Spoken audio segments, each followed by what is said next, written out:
आप देख रहे हैं voice of MP news channel. मैं हूं आपके साथ महक। केंद्रीय रिजर्व पुलिस बल सीआरपीएफ आज अपना 83वां स्थापना दिवस मना रहा है। इसके लिए जम्मू में सीआरपीएफ का खास कार्यक्रम हुआ। इस स्थापना दिवस समारोह में गृह मंत्री अमित शाह भी शामिल हुए। उन्होंने जवानों से सलामी ली और उनसे मुलाकात की।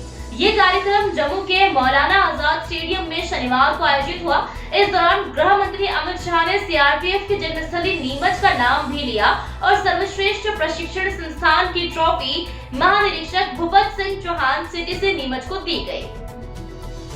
गौरतलब है कि ब्रिटिश शासन के दौरान यहाँ एक छावनी स्थापित की गई थी। आजादी के बाद छावनी को भारत के पैरा मिलिट्री सेना की छावनी में परिवर्तित कर दिया गया। वर्तमान में यह सीआरपीएफ अर्थात केंद्रीय रिजर्व पुलिस बल नीमच को सीआरपीएफ की जन्मस्थली माना जाता है। सीआरपीएफ प्रवक्ता के अनुसार इस आयोजन के लिए बड़े स्तर पर लोगों को आमंत्रित दिया गया है। जम्मू के मौलाना आजाद स्टेडियम में हो रहे इस आयोजन में गृह मंत्री अमित शाह भी शामिल हो गए हैं। गृह मंत्री के दौरे के मद्देनजर समारोह स्थल में सुरक्षा के कड़े प्रबंध किए गए हैं। पूरे स्टेडियम को सुरक्षा के 3 चक्रों में रखा गया है। इन 3 चक्रों के अंतिम घेरे में केंद्रीय रिजर्व पुलिस बल के विशेष कमांडो तैनात है। केंद्रीय गृह मंत्री अमित शाह ने सीआरपीएफ के 83वें स्थापना दिवस कार्यक्रम में कहा कि केंद्रीय रिजर्व पुलिस बल ने लंबे समय से भारत में लोगों को सुरक्षा और सुरक्षा की भावना प्रदान करने का काम किया है। सीआरपीएफ जवानों ने देश में मुश्किल हालात में लोगों को राहत की सांस दी है। उन्होंने कहा कि चुनाव लोकतंत्र का त्योहार है और निष्पक्ष चुनाव एक लोकतांत्रिक देश की आत्मा है। जब भी भारत में लोकसभा या विधानसभा चुनाव होते हैं, सीआरपीएफ देश भर में शांतिपूर्ण ढंग से चुनाव कराने में महत्वपूर्ण भूमिका निभाता है।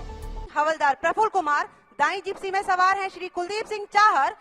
हवलदार दिनेश राजा अगली जिप्सी में, दाहिनी ओर श्री जितेश कुमार उप commandant, inspector Shyamveer Singh, constable Amarnath, बाएं Shri Vinod P Joseph, Shri D Santosh Kumar, constable Sable. अगली जिप्सी में दाहिनी ओर श्री चंदन कुमार, सहायक commandant, SI Riyaz Alam, constable Zakir Hussain, बाएं अनिरुद्ध प्रताप सिंह, सुखविंदर सिंह, सुनील चौधरी और अंत में जिले सिंह, सहायक कमांडेंट। और अब मुख्य अतिथि महोदय का अभिवादन। 2014 में नरेंद्र भाई देश के प्रधानमंत्री बनने के बाद जम्मू कश्मीर की स्थिति में इतने कम अंतराल के अंदर बहुत बड़ा परिवर्तन आया है।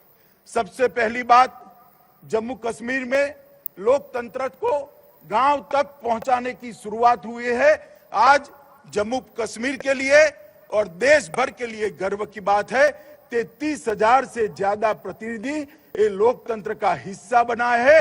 हर गांव में पंच सरपंच गांव को विकास के रास्ते पर आगे ले जा रहे हैं। तहसील पंचायतें बनी हैं, जिला पंचायतें बनी हैं। लोकतंत्र को जमीन पर पहुंचाने में आज नरेंद्र मोदी सरकार को बहुत बड़ी सफलता मिली है।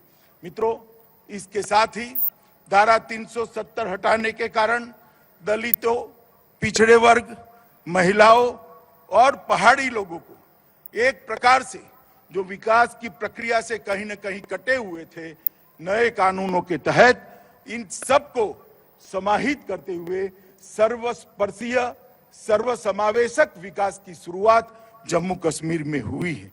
और मैं मानता हूं कि जम्मू कश्मीर के अंदर सबसे बड़ा काम हुआ है, जो सशस्त्र बलों की सबसे बड़ी सफलता है कि यहां पर आतंकवाद पर एक निर्णायक कंट्रोल लेने में सशस्त्र बलों को सफलता मिली है। औद्योगिक विकास भी देश की आजादी से लेकर अब तक जितना इन्वेस्टमेंट जम्मू कश्मीर में आया है, हमारे एलजी साहब यहाँ बैठे हैं, मैं उनको बहुत बहुत मनोज जी को बधाई देना चाहता हूं कि 33,000 करोड़ से ज्यादा का इन्वेस्टमेंट जम्मू और कश्मीर के अंदर जमीन पर उतारने में जम्मू कश्मीर प्रशासन को सफलता मिली है। प्रधानमंत्री पैकेज के सारे पहलुओं को पूर्ण करने के लिए द्रुत गति से काम हो रहा है। हर घर जल, बिजली हर घर पहुंचाना, कोरोना के लिए एक अद्भुत व्यवस्था खड़ी करना, हर घर में शौचालय पहुंचाना, हर घर के अंदर आयुष्मान भारत का कार्ड पहुंचाना, ये सारी योजनाओं में 100% सैचुरेशन जम्मू कश्मीर लाया है। इसके लिए जम्मू कश्मीर प्रशासन बहुत बहुत बधाई का हकदार बनता है। तो ये था अब तक का अपडेट। लगातार हर अपडेट के लिए बने रहिए वॉइस ऑफ एमपी के साथ। जय हिंद, जय भारत।